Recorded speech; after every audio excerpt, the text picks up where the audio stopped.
Fala, guerreiros e guerreiras de todo o Brasil, Alexandre Pantoja, canal Guerreiro Tricolor, verdadeiro canal Torcida Tricolor. Não tem jeito, né? Mais um jogo ruim, né? Sem vontade, né? Não teve jogo 3 em 3 dias, porque esse time ficou uma semana sem jogar, né? Jogou o último jogo, não jogou contra o Corinthians, jogou só contra o Bahia. Então não teve esse problema de cansaço, né, de muito treino, jogo de 3 em 3 dias. Teve uma semana para poder jogar. Ele poupou o time inteiro que estava desgastado no final de semana. Só o Fábio entrou em campo. Então essa desculpa ele não tem para o jogo ridículo, horroroso e fatídico que a gente fez. Inadmissível um jogo daquele ontem. O Fluminense quis alguma coisa no final do primeiro tempo. Mostrou ali que estava bem, né, criando algumas chances de gol que também não fizeram muito efeito, né? Porque o que a gente reclama aqui é que o Fluminense tinha que ter contratado um centroavante, mas o nosso grandioso técnico falou que não precisava de um centroavante para ser titular, porque ele estava satisfeito com os 2 gols que o Everaldo tinha feito contra o Inter. Só que se a gente for colocar tudo na ponta do lápis, o Everaldo não faz tantos gols por temporada, né? 7 a 9 gols, eu acho, se não me engano, por temporada. E ele já fez esses gols nessa temporada. Ele fez alguns pelo Bahia e alguns pelo Fluminense. Então, se a gente for contar, o Everaldo não fará mais nada até o final do ano. Que é isso que o Everaldo entrega durante o seu ano. Tirando o Cano, que está numa fase ruim, né? Não vem jogando bem. Dentro de campo ele parece perdido. Fisicamente também está mal. Mas o Cano já entregou esse ano 19 gols, né? Fica difícil a gente querer também o Cano, porque ele não consegue fazer o pivô como faz o Everaldo, não consegue ajudar na marcação como faz o Everaldo. O Everaldo é muito bom taticamente, mas taticamente o Canóbio e o Serna também são, né? Mas não são jogadores que decidem a partida, não são jogadores que tiram uma jogada espetacular, não são. E o Fluminense pecou nessa não contratação de um centroavante de área para ser titular. O Fluminense tinha que, em vez do Santi Moreno, né, buscar um jogador no mercado para ser o titular lá o 9 titular. Trouxe o John Kennedy para não colocar para jogar também. Não digo que ele também vai ser a solução, porque para mim também não vai jogar. Não vem bem, não vinha bem no final do Pachuca, também não vem bem. O John Kennedy só jogou em 2023, gente. Só em 2023. 2021, 2022, muitos problemas, muitas confusões, né? O Fluminense deu diversas chances. 2023 ele também saiu para ter uma chance, voltou, fomos campeões. 2024 precisávamos dele, não ajudou. Foi prestado de novo, rendeu lá um tempo também, parou, trouxemos de volta, mas trouxemos porque foi prático para o Fluminense. Foi menos custoso para o Fluminense. Por isso que o John Kennedy voltou, gente. Não foi porque o Fluminense queria tanto assim, não. Não foi porque não foi tão caro. Foi mais tranquilo, né? Mas pagar 30 milhões no Soteldo, podendo pagar mais 14 milhões até o final de 2026, é um absurdo. O cara teve 3 lesões no ano. O cara chama gol. Soteldo entra, o Fluminense perde.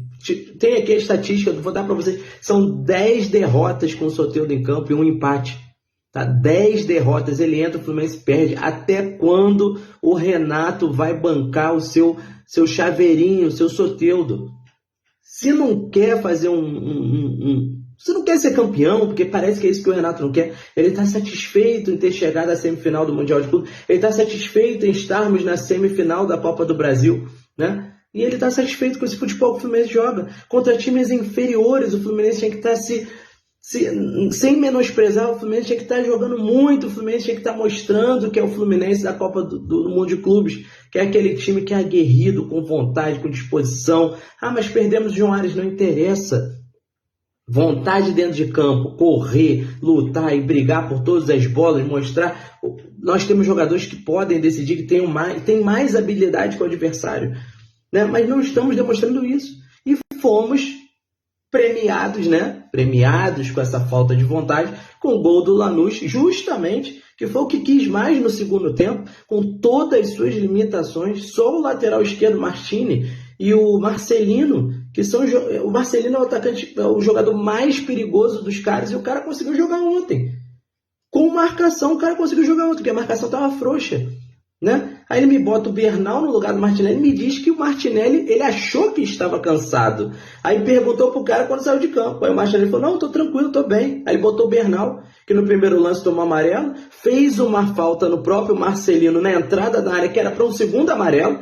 Nenhum tricolor falou disso, mas ele puxou, agarrou, era falta para amarelo, ia tomar o segundo, ia ser expulso, né, que é prejudicar ainda mais o Fluminense, e botou o anão do Soteldo, que não rende nada, que não mostrou nada até agora, não vem mostrando nos últimos 3, 4 anos, não está mostrando nada, uma contratação que o Renato pediu, mas a culpa maior é do Mário Bittencourt, que trouxe um jogador que sabia que ia pagar caro e que não ia render nada, numa transação horrorosa, numa transação que o presidente do Santos está dando graças a Deus. Isso tudo não é culpa só do Renato, é também do seu Mário CEO, né? O CEO, que é ser o CEO da SAF, dessa SAF aí, que eu nem vou falar agora, mas temos que discutir mais, né, sobre essa SAF, mas o jogo de ontem foi ridículo. No Maracanã a gente resolve. Nem sempre a gente vai conseguir resolver, gente.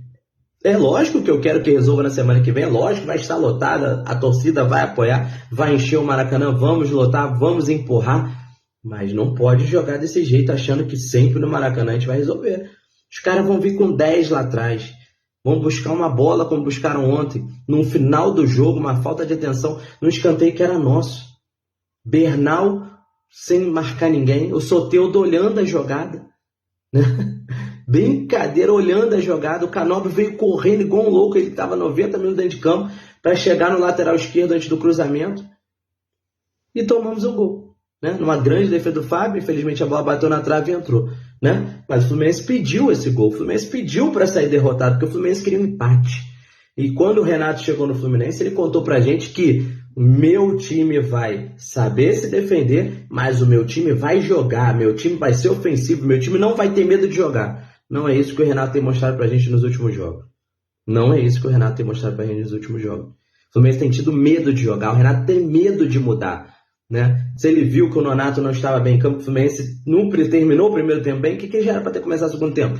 Começaram com o Lúcio mudado. Os jogadores de lado do Fluminense não têm habilidade, não tem aquela coisa uma magia, né, do jogador que pode fazer uma jogada legal e tal. E com o Serna em má fase, que o Serna vem em má fase, o Serna não tem sido o Serna que estava ali, né, depois do Mundial de Clubes, que estava chamando a responsabilidade, estava vindo bem, estava jogando bem. É normal o jogador ter uma caída. E o Canóbio também não é um jogador de habilidade. E temos um 9 que não resolve nada.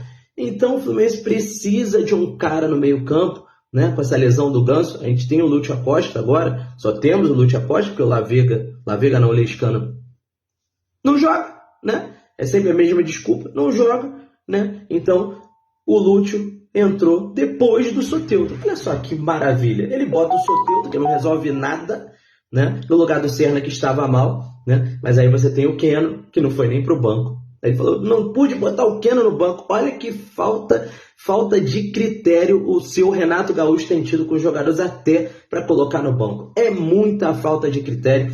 É muita ladainha e muita conversinha já. É muita amarra para um cara que ganha 2 milhões por mês para falar sempre as mesmas desculpas e não assumir os seus próprios erros, né? Perdemos, temos chance de passar, lógico. Talvez, não sei se merecemos ou não passar, né? Eu acho que eu não vejo. O Fluminense é obrigado a ser campeão de uma das Copas. É obrigado, né? Porque uma derrota numa semifinal da Copa do Brasil para o Vasco seria uma lástima. Um time do Vasco horroroso, um time que vem brigando para não cair. A gente perdeu a semifinal para o Vasco. E o Vasco chegar numa final de Copa do Brasil. Seria uma lástima. E seria uma lástima a gente também não chegar à final da Sul-Americana. Mas futebol, realmente, futebol tudo pode acontecer, não tem jeito. Mas o Fluminense é superior ao Lanús, né? Mas não quis mostrar isso dentro de campo, né? Mas no Maracanã temos aí a vantagem dos últimos jogos. Beleza, também acho tranquilo, né? Nas competições internacionais a gente tem uma ampla vantagem. Só tínhamos vantagem também contra o Corinthians, sem ganhar desde 2017 no Maracanã, contra o Cruzeiro, que não ganhava desde 2008, 2009, 2010, sei lá, e ganhou de 2-0 na volta da Copa do Mundo. Mas foi um jogo ativo, mas perdemos, né? Então a gente não pode contar só com o fator casa. A gente tem que contar em jogar futebol. E jogar futebol não é só dentro de casa. Ontem poderíamos ter jogado melhor, ter saído com resultado melhor, ter querido ganhar o jogo. Coisa que não fizemos, né? E na entrevista coletiva a gente tem que aturar o Renato falar sempre as mesmas coisas. Tamo junto. Daqui a pouco eu trago mais notícias e mais vídeos aí sobre outras coisas do jogo de ontem, sobre alguns jogadores e a entrevista do Renato, né? Um abraço, fica com Deus. Tem vídeo lá no YouTube. Assiste lá.